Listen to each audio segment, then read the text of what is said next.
Did the Cleveland Browns just expose themselves on live television for sabotaging their own rookie quarterback? Because what Kevin Stefanski admitted during that preseason finale against the Rams wasn't just a harmless slip of the tongue, it was the spark that lit the biggest controversy of the summer. On the surface, it looked like just another preseason game. Shedeur Sanders got a few drives, the offense sputtered, and then suddenly he was standing on the sideline while another quarterback got the very reps that define careers. That happens in the NFL, right? Coaches rotate guys in and out. Nothing to see here. But then Stefanski opened his mouth, and everything changed. When a head coach admits on camera that the offense was called differently for one quarterback than another, he's basically admitting to running two separate systems inside the same game. Think about that for a second. You've got a rookie, one you drafted to potentially lead your franchise, and instead of giving him plays that highlight his skill set, you're handing him assignments that would make even a veteran crumble. Meanwhile, the other guy gets quick screens, safe reads, and the opportunity to shine in the exact same situation. That's not competition, that's manipulation. And here's where things take an even darker turn. Shedeur Sanders didn't just lose reps, he didn't even know he was benched. Imagine that. You're sitting on the exercise bike, getting loose for the moment you've been dreaming about since childhood. A 2-minute drill in the NFL, the chance to prove you can command an offense in crunch time. You're powering up, ready to run out on that field, when a coach casually tells you, "Oh yeah, you're not going in." No warning, no explanation, just ripped away. The cameras caught it, the reporters asked about it, and Stefanski gave the kind of answer that only raised more questions. He's a competitive kid. The plan was to go with Snoop there. The plan? Since when is it a plan to deny your rookie quarterback the very situation he needs most? Since when does giving a veteran a meaningless preseason drive matter more than giving your supposed franchise guy a chance to grow? This wasn't just a questionable coaching decision. This was a revelation. A revelation that the Browns are treating Shedeur Sanders differently than every other quarterback on that roster. And when you look closer at the play calling, at the protection, at the timing of when he was yanked, it doesn't look like tough love. It looks like sabotage. But here's the kicker. While the coaches were stacking the deck against him, Shedeur Sanders handled it with the kind of maturity and leadership you can't fake. And that's exactly why this story is bigger than one bad night, one bad stat line, or one awkward press conference. Because if Kevin Stefanski and the Browns thought this was going to go unnoticed, they were dead wrong. The NFL world is buzzing, the fan base is furious, and the tape tells a story that no excuse can cover up. And what happened next? Well, let's just say the evidence gets even harder to ignore. Sometimes the biggest scandals don't come from what's said in a fiery press conference or a dramatic headline. They come from a single, casual sentence that slips out when someone isn't thinking about how damaging the truth might sound. And that's exactly what happened with Kevin Stefanski. Right after the game, Stefanski was asked the kind of routine question coaches answer 100 times in August. Was the offense called differently for Shedeur? Instead of brushing it off, instead of giving the safe coach-speak response like, "We run the same offense for everybody," he said the quiet part out loud. "Yeah, absolutely." Those two words, "yeah, absolutely," might go down as the most controversial quote of the Browns preseason. Because whether he realized it or not, Stefanski just confirmed every suspicion fans and analysts have been whispering about since training camp. Shedeur Sanders wasn't just having a tough night, he was playing a different game entirely. Think about the weight of that admission. Coaches spend years insisting on fairness, insisting that every quarterback gets the same opportunities to compete. That's how you build trust in a locker room. That's how you prove to your fan base that the best man wins. But Stefanski cracked that image in one moment. By admitting the offense was called differently for Shedeur, he basically said, "Yeah, we're not giving him the same opportunities we give other guys." And once you hear that, you can't unhear it. Suddenly, every drive looks suspicious.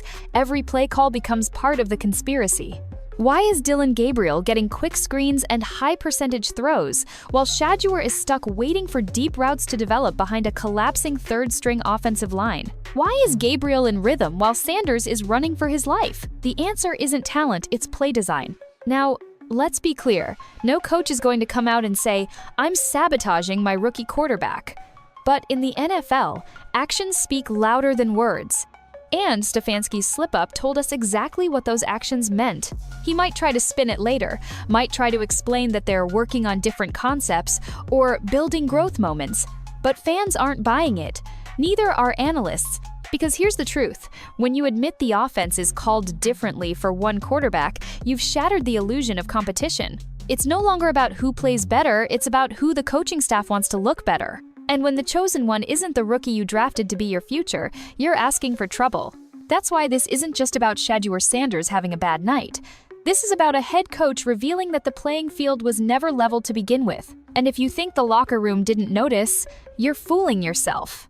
Players know when a guy is being set up to fail. They see it on the field, they hear it in the headset, and once they start to question whether their coach is really being fair, the trust starts to crumble. But Stefanski's slip-up wasn't the only red flag, because what came next when Shedeur himself realized he wasn't even getting the chance to run the 2-minute drill took the controversy to a whole new level. If Stefanski's slip-up was gasoline on the fire, the way Shedeur Sanders was benched was the spark that blew it all up, because this wasn't just about play calling anymore, this was about humiliation. Picture the scene. The Browns are heading into the 2-minute drill, the exact kind of situation that every young quarterback dreams about. For decades, those moments have been where legends are born. 2 minutes on the clock, the game in your hands, the chance to prove you belong. That's the scenario coaches want to see their rookies in. It's the ultimate test drive before the real season begins. And Shedeur? He was ready. He was literally on the exercise bike, warming up, loosening his legs, preparing his body for that pressure-packed march down the field. This was his moment, or so he thought. Then, without warning, someone taps him on the shoulder and tells him he's not going in. Let that sink in. Not only was Shedeur benched, he didn't even know it was happening until the last second. No explanation, no heads up. Just casually stripped of the chance he'd been preparing for all week. His reaction said it all. I didn't know I was out. I was on the bike. I was powering up for that 2-minute drive, because that's a situation every quarterback dreams of. The pain in his voice was undeniable. And while Sanders was left stunned on the sideline, it was Tyler "Snoop" Huntley trotting onto the field. A veteran backup, the kind of player who doesn't need preseason reps nearly as badly as a rookie fighting to prove himself. Huntley got the 2-minute drill, while Shedeur got the bench. When reporters pressed Stefanski about the decision, his response only made things worse. He's a competitive kid. The plan was to go with Snoop there. The plan? Since when is it a plan to rob your young quarterback of his biggest development opportunity? Since when does a preseason game exist to give veterans extra practice? It didn't add up, and fans weren't the only ones who noticed. Even Derek Carr, a respected NFL veteran, chimed in, "I need to understand why we don't get to see Shedeur Sanders run the 2-minute drill. Wouldn't you want to see your young quarterback operate in that situation?" That's the question Browns fans can't stop asking, because benching Sanders wasn't just a coaching choice, it was a statement. A statement that, no matter how much hype he brought, no matter how much potential he showed, he wasn't going to be given the same opportunities as the others. And in that moment, something bigger was revealed. This wasn't about a bad stat line or a few missed throws. This was about trust or the lack of it. The organization had a chance to show faith in their rookie. Instead, they showed doubt. But as frustrating as the benching was, what came next made the controversy explode even further. Because the differences between how Shedeur and Dillon Gabriel were treated weren't just obvious, they were undeniable. And the play calling told the real story. By now, it was clear something was off. But the biggest red flag wasn't just the benching. It was the way the Browns were calling plays when Shedeur was on the field compared to when Dillon Gabriel was under center. And once you see the contrast, you can't unsee it. Let's start with Gabriel. Every time he took the field, the playbook opened up with easy, confidence-building calls. Quick screens, high-percentage throws. Designed rollouts that cut the field in half and gave him clear, simple reads. Plays that any rookie could complete to build rhythm. Plays that are designed to make you look good. And guess what? Gabriel did look good. He marched the offense down the field, he moved the chains, and he looked sharp in the box score. Now compare that to Shedeur's reps. Instead of simple reads, he got long developing plays that demanded extra time in the pocket, a pocket that didn't even exist behind the Browns' third-string offensive line. Instead of quick screens or slants to get him in rhythm, he was asked to hold the ball and wait for routes to unfold, while defenders swarmed him in seconds. It wasn't just difficult, it was unfair. Think about the optics here. One quarterback is given a script that guarantees efficiency, while the other is handed assignments that even seasoned veterans would struggle with. That's not competition. That's stacking the deck. And the numbers prove it. Gabriel was completing passes and gaining confidence because he had those safe outlets. Shedeur, meanwhile, was left running for his life, and when the stat sheet came out, it told the story of a quarterback who struggled. But did he really? Or was he simply a victim of a playbook designed to make him stumble?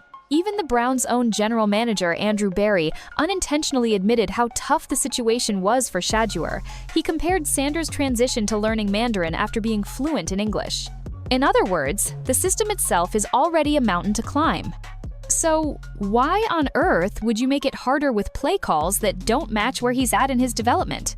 It's like asking a student to solve advanced calculus before they've even finished basic algebra. And then, when they can't do it, you shrug and say, "See? Not ready." That's not evaluation. That's sabotage dressed up as growth. And here's the kicker. Fans noticed. Analysts noticed. Even veteran players noticed. They saw the difference in how the quarterbacks were treated. They saw the offense humming for Gabriel, while Shedeur was stuck in a nightmare scenario. And when veterans see a rookie being set up to fail, it sends shockwaves through the locker room. Because if the coaching staff isn't putting their supposed franchise quarterback in a position to succeed, what does that say about their real intentions? But the story doesn't stop there. Because when you strip away the excuses, the context, and the so-called development plans, the raw numbers paint an even uglier picture. And once you dive into the stats, the bias becomes undeniable. Stats don't always tell the full story, but in this case, they expose exactly what was happening to Shedeur Sanders. Because once you line up the numbers side by side, the favoritism is impossible to ignore. Let's start with the raw box score. Shedeur's stat line looked ugly. 3 completions on 6 attempts for just 14 yards, a couple of sacks, and a stalled offense. On paper, that screams rookie struggles. That's the headline critics latched onto. But when you look deeper, the truth flips. Dillon Gabriel, for all the praise he received, finished the preseason with just 1 touchdown pass. 1. Meanwhile, Shedeur, despite getting fewer snaps and significantly tougher assignments, threw 2 touchdowns. That's double the production in half the chances. And yet somehow, the narrative coming out of Cleveland was that Gabriel looked sharper. But it doesn't stop there. Gabriel also had a pick 6 and a fumble earlier in the preseason, costly mistakes that should have weighed heavily in the evaluation. Shedeur, on the other hand, protected the football. He didn't gift the defense easy points. He didn't put his team in a hole, yet the conversation was still framed as if Gabriel was the safer option. Make it make sense. And then you add in context. Gabriel's completions came on safe, designed plays, quick screens, checkdowns, rhythm throws. Of course, he racked up a completion percentage. He was essentially playing quarterback on easy mode. Shedeur, on the other hand, was tasked with high-difficulty throws behind a line that collapsed faster than a folding chair. His sacks weren't just bad decisions, they were the result of impossible situations. Even more telling, look at the reps. Gabriel got multiple series to find his rhythm, settle in, and recover from mistakes. Shedeur? 6 throws, 1 bad stretch, and he was yanked. How can you judge a quarterback fairly when you don't even give him time to adjust? Imagine pulling a baseball pitcher after 2 batters or benching a point guard after missing their first shot. That's not evaluation, it's bias. And the numbers prove Shedeur was never given the same margin for error. Gabriel could make mistakes and keep playing. Shedeur, 1 misstep, and he was out. This is why context matters. Anyone can cherry-pick a stat line and declare a player a bust. But when you step back, when you look at the touchdowns, the turnovers, the situations, and the play calling, a very different story emerges. A story that doesn't say Shedeur Sanders isn't ready. It says Shedeur Sanders wasn't given a fair chance. And the most shocking part? Through all of this, Shedeur never pointed fingers. He took the blame, he carried the weight, and he stayed focused on improvement. That's not just maturity, that's leadership. But if you think the numbers tell the whole story, you haven't seen anything yet. Because what really defines a quarterback isn't just what happens on the field, it's how he responds when the deck is stacked against him. And the way Shedeur handled this chaos revealed more about his character than any stat line ever could. When the storm hit, most rookies would have cracked. Think about it thrown into a brand new system, saddled with brutal play calling, benched after only 6 throws, and then labeled as struggling before the season even started. For a young quarterback, that's enough to shake your confidence and create cracks that never heal. But Shedeur Sanders didn't flinch. Instead, he showed a level of poise and leadership that even veterans had to respect. In the locker room, teammates noticed. While the media swarmed with headlines about Dillon Gabriel being ahead, Shedeur wasn't sulking in the corner or pointing fingers at the coaching staff. He was talking with his receivers, studying film late into the night, and reminding his guys that setbacks don't define you, it's how you respond that matters. That type of composure doesn't come from nowhere. It comes from growing up with a target on your back, from being the son of one of the most scrutinized athletes in sports history, and from thriving under that pressure instead of folding. Even during press conferences, Shedeur didn't lash out. He could have easily called out Kevin Stefanski for questionable play calling. He could have gone on record saying the reps weren't fair.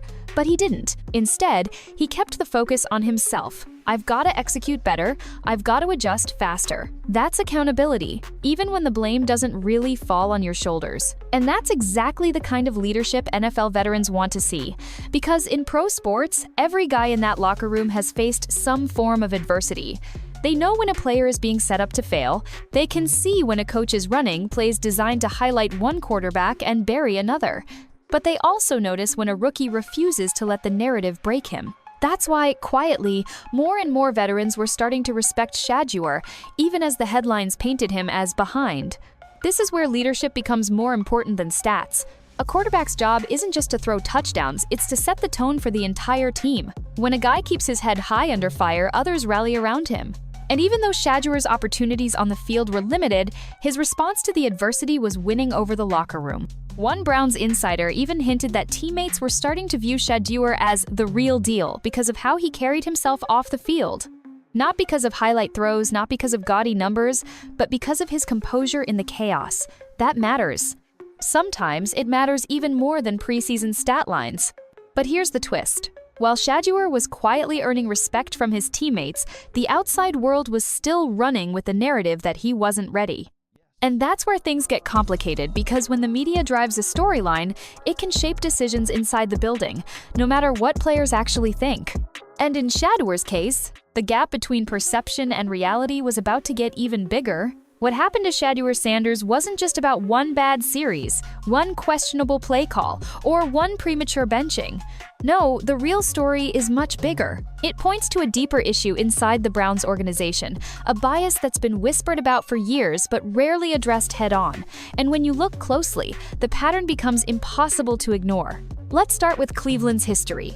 This is a franchise notorious for mishandling quarterbacks.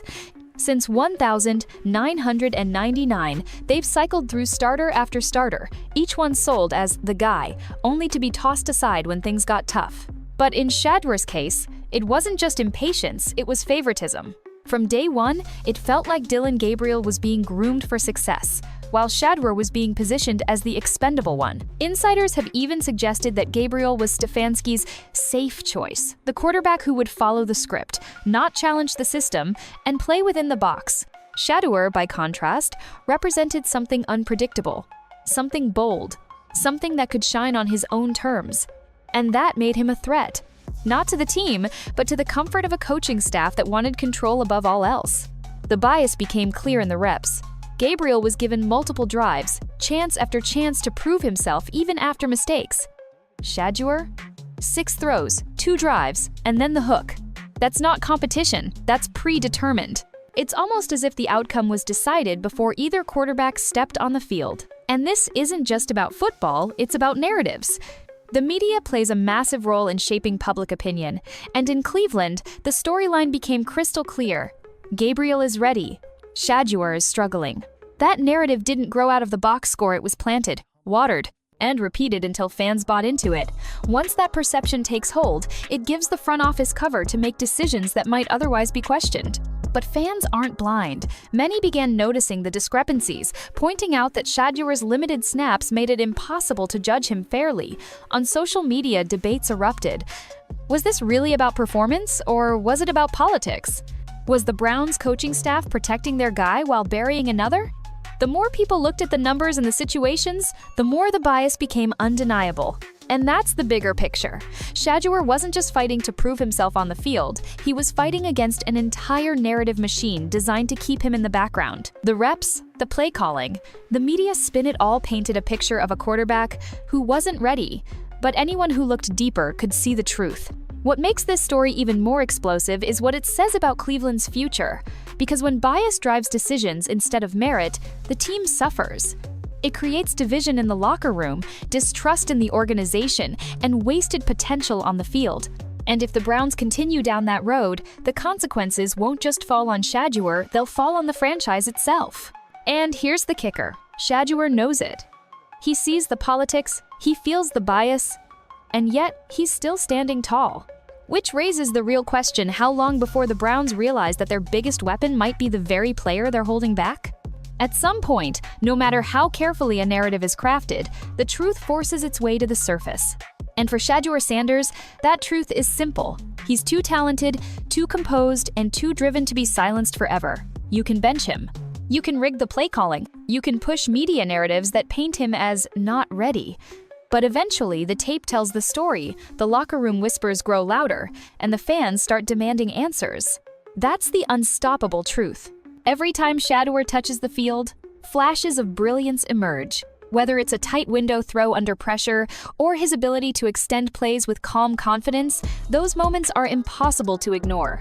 They might be brief, but they're powerful enough to leave an impression, powerful enough to remind everyone watching that this kid has the it factor coaches can't manufacture. That's what terrifies the establishment. Because no matter how much they try to control the narrative, raw talent like Shedeur's creates its own story. Teammates see it too.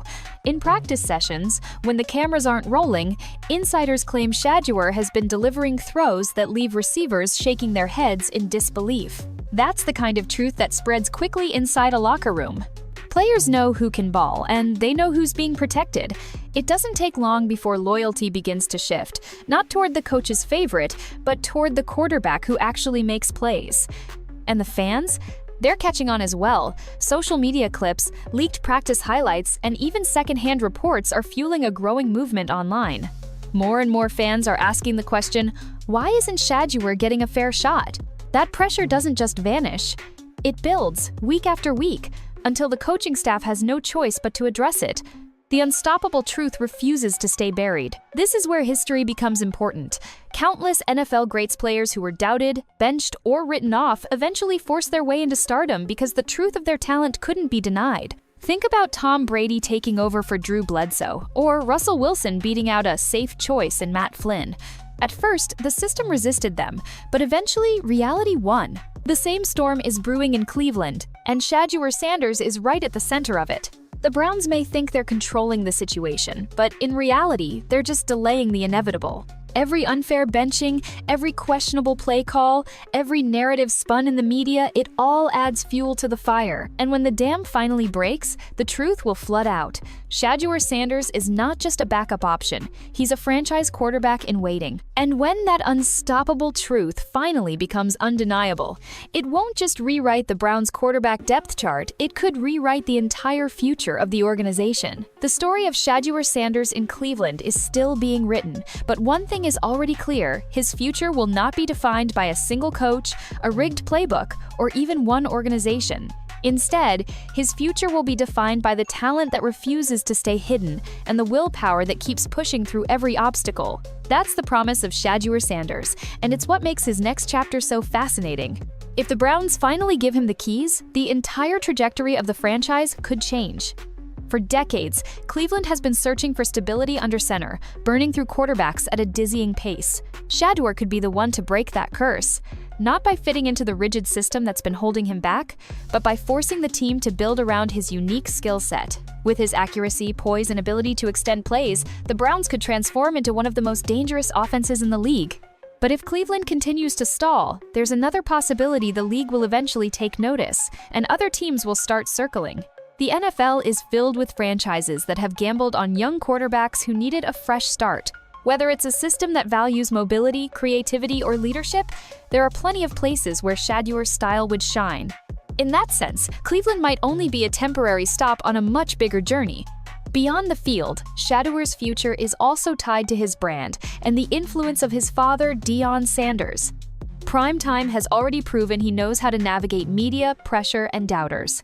That legacy of resilience and showmanship is something Shedeur carries naturally, and it will continue to amplify his platform no matter where he plays. Sponsors, fans, and even critics will always keep him in the conversation.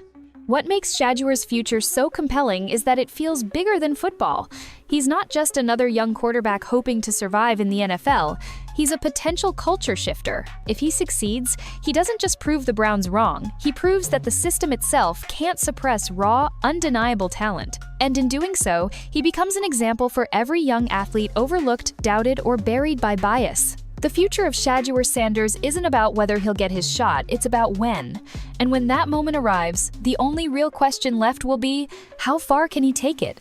If you enjoyed today's breakdown and want to keep up with all the drama, trades, and behind-the-scenes action in the NFL, then don't forget to hit that like button. It really helps this channel grow and lets us know you love this kind of content. And hey, don't keep it to yourself. Share this video with your friends, your group chats, or anyone who loves football as much as you do. The more the conversation spreads, the better it gets. Most importantly, if you haven't already, make sure you subscribe to the channel and tap the notification bell. That way, you'll never miss when we drop fresh stories, wild rumors, or breaking updates that the mainstream media won't talk about.